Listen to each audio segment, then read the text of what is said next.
Right now, Spokane, Washington is waking up to the worst urban wildfire disaster in this state's recorded history. 700 structures destroyed overnight, 67,000 people displaced, and the accused arsonist is in court today. Meanwhile, in Utah, the Widemouth 2 fire is racing toward the Interstate 70, 7 miles away, and still 0% contained. And in California, the Gann Fire erupted overnight and is already approaching 2,000 acres near San Andreas. 102 large fires are burning across the country this morning, up from 87 just 3 days ago. With 200 personnel deployed, here's the number that tells you everything the U.S. has called in international crews from Australia and New Zealand again. If you have family or friends in Spokane, Central Utah, or Eastern Oregon, please share this video right now. So let's get right into it. August 4th, 2026, region by region, starting with the newest fires. Starting in Calaveras County, California, the Gann Fire ignited yesterday and exploded to nearly 2,000 acres overnight. 0% containment this morning near San Andreas, with mandatory evacuations active in zones CCU 109, 110, 139, and 147. Air tankers, helicopters, hand crews, and dozers are all on scene, but dry fuels and afternoon winds are the concern today. If you are in or near San Andreas this morning, monitor the Calaveras County Sheriff and be ready to leave immediately. Now to Utah, the Widemouth 2 fire is the one to watch all day today. As of August 3rd, this fire has exploded to 354 acres, and here's what makes that alarming 0% containment. 0% on nearly 70,000 acres with extreme, fast-moving fire behavior on 3 separate flanks simultaneously. The eastern flank crossed a mountain ridge and is now approximately 7 miles west of the Interstate 70, 7 miles. The fire has not yet crossed into Sevier County, but officials say it is close to the county line and closing. Spot fires are jumping ahead of the main perimeter on the southern flank, unpredictable behavior on 3 fronts. Kanosh, Meadow, and Fillmore are under heightened threat this morning. Be prepared to leave immediately if conditions change. The Forest Service is preparing a massive expanded closure across the entire Fillmore Ranger District. Avoid that area today. Here's the weather setup. A stalling front parked over the Great Basin, locking in 25 to 35 mph winds. A stalling front stops moving and locks dangerous wind and dry air in place. That is what's happening in Utah. Combined with humidity as low as 4% on completely cured fuels, that is exactly what drives explosive fire growth. The Millard County Sheriff will deliver in-person notice with a Level 3 go order, but don't wait for that knock. The GFS model shows this front holding through Wednesday, 3 more days of dangerous wind and critically low humidity in Utah. I'll be honest, models have shown some disagreement on where exactly this front stalls, north or south of current position, but every model run agrees wind and humidity over the Widemouth 2 fire area remain dangerous through midweek. Best case today, the front weakens faster and crews get a window to build containment lines on the eastern flank. In a moderate scenario, the fire closes to within 3 or 4 miles of the Interstate 70 by tomorrow morning. In a worst case, the eastern flank makes a major run tonight and directly threatens the Interstate 70 corridor. If that worst case develops, a breaking update goes out immediately. That is exactly what the notification bell is for. Now into Nevada, the Antelope Creek Fire is one of 7 new large incidents reported nationwide in the last 24 hours. The Ward Fire near Ely is still around 1,000 acres, terrain so steep no ground crew can safely access it. Aircraft-only retardant lines being built from the air, with humidity as low as 4% across the Great Basin today. Now let's get into the Pacific Northwest Ground Zero for the most devastating wildfire story of this entire season. The Old Trails Fire in Spokane, Washington has destroyed more than 700 structures, homes, businesses, entire neighborhoods.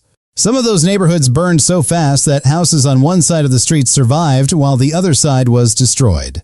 Residents returning this morning are finding chimneys standing alone where a house used to be nothing else. One family's only surviving possession from their home was a red radio flyer wagon sitting in the ash of their front yard. 67,000 residents remain under evacuation orders this morning, and nearly 10,000 customers are still without electricity. Washington declared a state of emergency, and firefighting resources from multiple states are now committed to Spokane. Now let's talk about the arrest. A man is in court today accused of deliberately starting the Old Trails Fire. Spokane County Sheriff's Office arrested Aaron F. T. Farinacci, 37, a convicted felon, on suspicion of arson Sunday night. He is charged with arson and first-degree residential burglary, held on $1 million bail in court today. Let that sink in. While firefighters battled to save those 700 structures, one person is accused of starting it deliberately. Some evacuation levels have been downgraded. Overnight portions of the Old Trail Zone are now at Level 2 and Level 1. But do not return home until the Spokane County Sheriff officially clears the area downed lines, and hotspots remain deadly. The Autumn Lane Fire in Spokane County pushed south toward Rudder Parkway last night, still 0% contained. California's Interagency Incident Management Team is now running Autumn Lane. This fire is getting full national resources. The Miter Rock fire near Fort Spokane cut off every road. Campers had no choice but to evacuate by boat. Think about that, evacuating by boat, because every single road was blocked by an advancing wildfire. That happened yesterday. The Fairview fire in Spokane County also remains 0% contained. This complex is fighting on 4 fronts simultaneously. Into Oregon, where hotshot crews carried out a major firing operation along Highway 26 northeast of Prineville last night. Crews used drip torches along 3 miles between Wildcat Mountain Road and Hamilton Creek to remove fuel ahead of the main fire. Here's why that operation is so critical on Sunday. The Rowe Creek complex made a 3,500-acre wind-driven push toward that highway.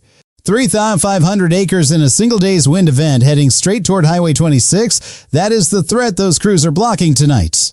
Dayside operations continue the firing work today with crews, engines, water tenders, dozers, and masticators all on scene.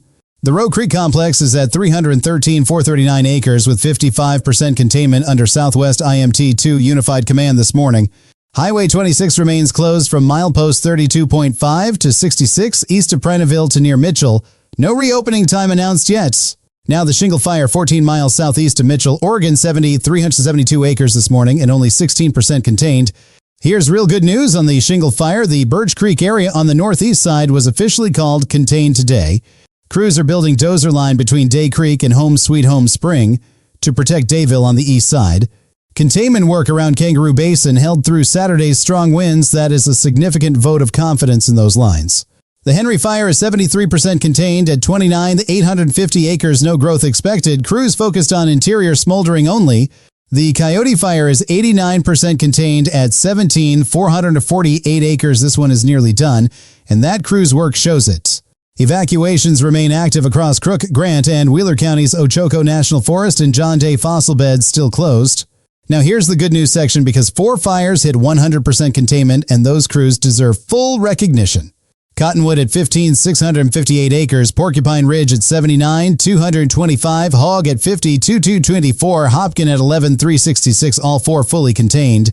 That is over 156,000 combined acres brought to full containment, an enormous effort by the crews that worked those fires. Idaho's Big Rock fire near Heisey remains 0% contained, and very active road closures expected through the entire week. Do not go around those closures. It creates safety hazards and directly interferes with active fire operations on the ground. New large fires confirmed overnight: Sand Creek in Middle Coulee in Montana, Moose Mountain in Idaho, Left Creek in Wyoming. The Interstate 5 MM57 NB fire ignited right along the southbound interstate in Oregon, being tracked this morning. Even the Bluegill fire in Florida's Everglades made the NIFC large fire list. That is 2026 in a nutshell.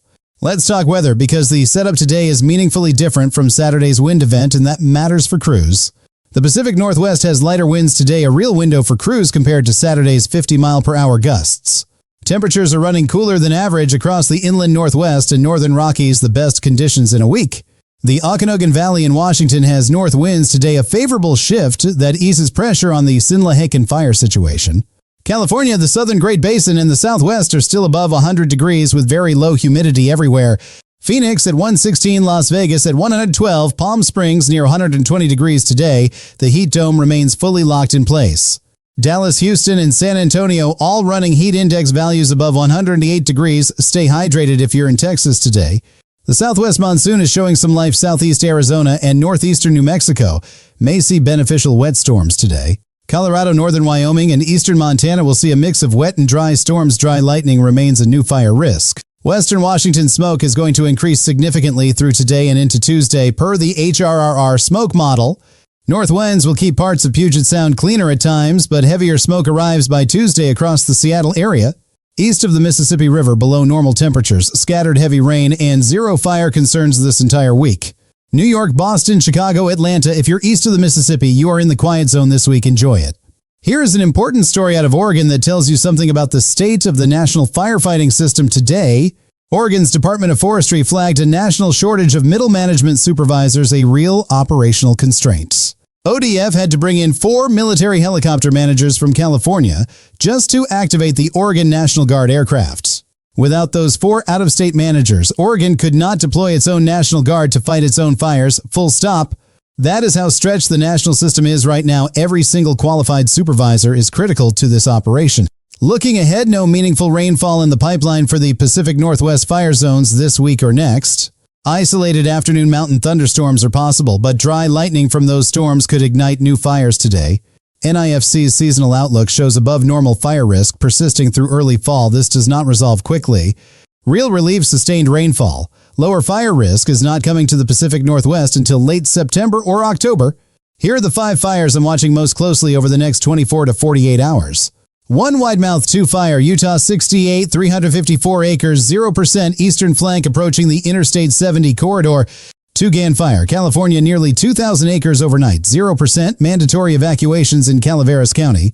3 Autumn Lane Fire, Spokane, 0%, pushed south toward Rudder Parkway last night, California IMT now managing. 4 Shingle Fire, Oregon 70, 372 acres, 16%, firing operations active along Highway 26 today. 5 Big Rock Fire, Idaho 0%, very active. Road closures all week, watch for rapid acreage jumps today. Here is what you need to do right now if you are in any active evacuation zone across the country this morning. Monitor your county emergency alerts continuously. Conditions can shift from level 1 to level 3 within hours, not days. If you are in Fillmore, Kanash, or Meadow, Utah, go bag ready, vehicle fueled, route planned before noon today. If you're returning to Spokane, wait for the official sheriff, all clear, before entering any previously burned neighborhood. Downed power lines, ruptured gas lines, smoldering hotspots, and unstable structures make burned areas extremely dangerous. For smoke, check airnow.gov before going outside if you are anywhere in the Pacific Northwest or downwind of these fires. Seattle residents' air quality deteriorates today into Tuesday. Sensitive groups should limit outdoor exposure starting now. Daily updates every morning this week, and a breaking update the moment the Widemouth 2 fire threatens the Interstate 70. Turn notifications on right now. This week is fast-moving, and every update could matter for your area. Our thoughts are with every Spokane family waking up without a home this morning, and with every community holding its breath. For the 29,200 firefighters deployed across the country, including those finishing long shifts in Spokane last night, thank you. Like and subscribe if this helped. Stay safe out there, and take care of each other.